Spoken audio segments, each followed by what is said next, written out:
여러분, 이 그림을 보면 보통 이렇게 생각합니다. 물이 포도주로 바뀌는 순간이겠지? 그런데 사실 이 그림에는 기적의 순간이 보이지 않습니다. 예수는 손을 들고 있지도 않고 물은 이미 포도주가 된 것처럼 조용히 놓여 있죠. 오늘 이야기할 작품 파올로 베로네세가 그린 가나의 혼인잔치. 이 그림은 기적을 보여주지 않고 기적의 의미를 설명하는 그림입니다. 이 그림은 기적의 순간이 아니다. 성경 속 가나의 혼인잔치는 이스라엘 북부 갈릴리 지방의 작은 마을 가나에서 벌어진 사건입니다. 소박한 결혼식, 평범한 사람들, 그리고 포도주가 떨어지는 위기. 아주 일상적인 공간에서 예수의 첫 번째 기적이 일어납니다. 하지만 파올로 베로네세는 이 장소를 그대로 그리지 않습니다. 그가 선택한 배경은 16세기 이탈리아의 이상적인 연회장입니다. 고대 로마를 연상시키는 기둥, 질서정연한 건축 구조, 인간 이성이 만든 완벽한 공간. 이건 단순한 장식이 아닙니다. 이 배경은 문명과 질서, 인간 이성의 상징입니다. 그렇다면 왜 장소를 바꿨을까요? 파올로 베로네세는 과거를 복원하려 하지 않았습니다. 그가 던진 질문은 이거였죠. 이 기적은 과거에만 있었던 사건일까?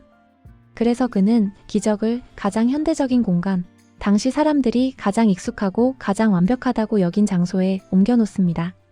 신의 사건은 인간이 만든 질서 속에서도 조용히 일어난다. 그리고 잠깐, 그림의 위쪽을 보면 완전히 열린 하늘이 보이고 아래에는 단단한 돌기둥과 건축물이 보입니다. 아래는 인간이 만든 세계, 위는 신의 영역. 이 그림은 원래 베네치아의 산 조르조 마조레 수도원 식당에 걸려 있었습니다. 수도사들이 식사하며 바로 이 그림을 마주보게 되죠. 그 순간 그림 속 연회장과 실제 수도원의 식당 두 공간은 하나로 이어집니다. 파올로 베로네세는 이 그림을 통해 기적은 벽 속에 걸린 그림 안에서 일어난 게 아니라 지금 우리가 밥을 먹고 있는 이 공간에서도 이미 시작되었다고 말하는 겁니다. 그래서 이 작품의 배경은 갈릴리의 가나이면서 동시에 르네상스의 이탈리아이고 그리고 지금 우리가 서 있는 이 공간입니다. 성경 속 첫 번째 기적. 가나의 혼인잔치는 신약 성경 요한복음에 등장합니다. 결혼식 도중 가장 중요한 포도주가 떨어지는 사건이 발생하죠. 당시 유대 사회에서 결혼식에서 포도주가 부족하다는 건 단순한 실수가 아니라 가문의 수치였습니다. 이때 예수의 어머니 마리아가 말합니다. 저들에게 포도주가 없습니다. 그리고 예수는 물을 포도주로 바꾸는 인생 최초의 기적을 행합니다.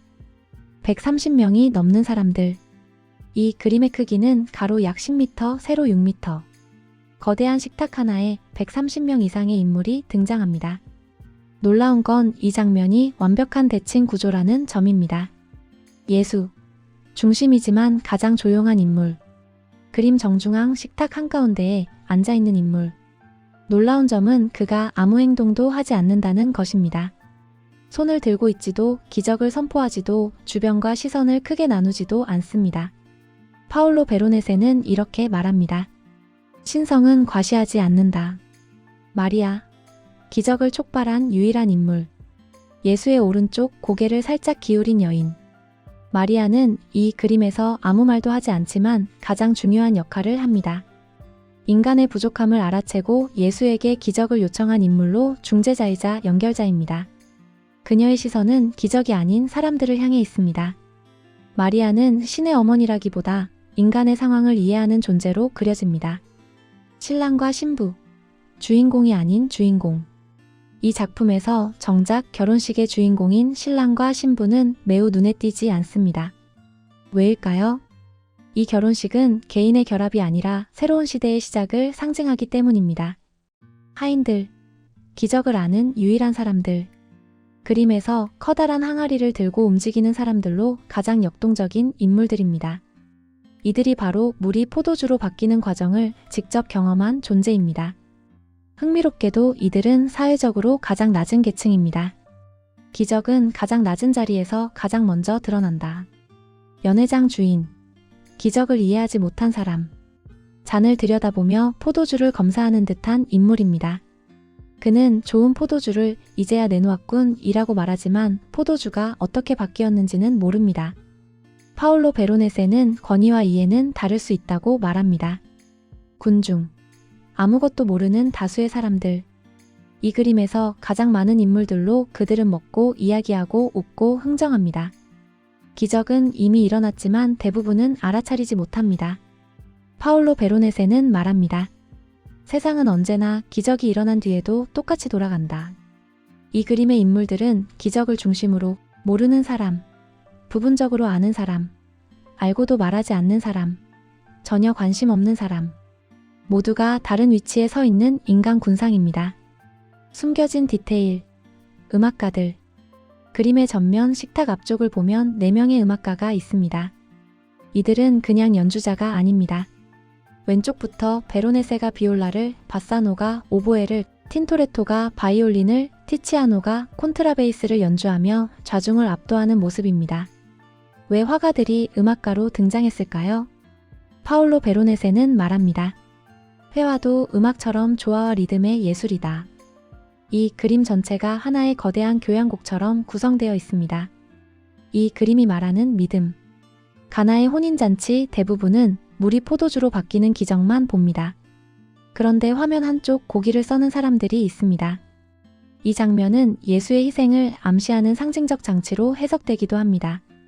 또한 기적은 현실과 떨어진 곳에서 일어나지 않는다는 의미도 내포하고 있습니다. 사람들은 여전히 고기를 썰고 잔치를 준비하고 그 사이 물은 이미 포도주로 바뀌어 있습니다. 가나의 혼인잔치는 기적을 증명하려는 그림이 아닙니다. 오히려 묻습니다. 당신은 이미 일어난 변화를 알아볼 수 있는가? 포도주는 바뀌었지만 사람들은 여전히 일상에 몰두합니다. 그는 우리에게 이렇게 말합니다. 기적은 믿는 사람에게만 보인다. 그래서 이 그림은 아직도 조용히 우리 앞에 놓여 있습니다.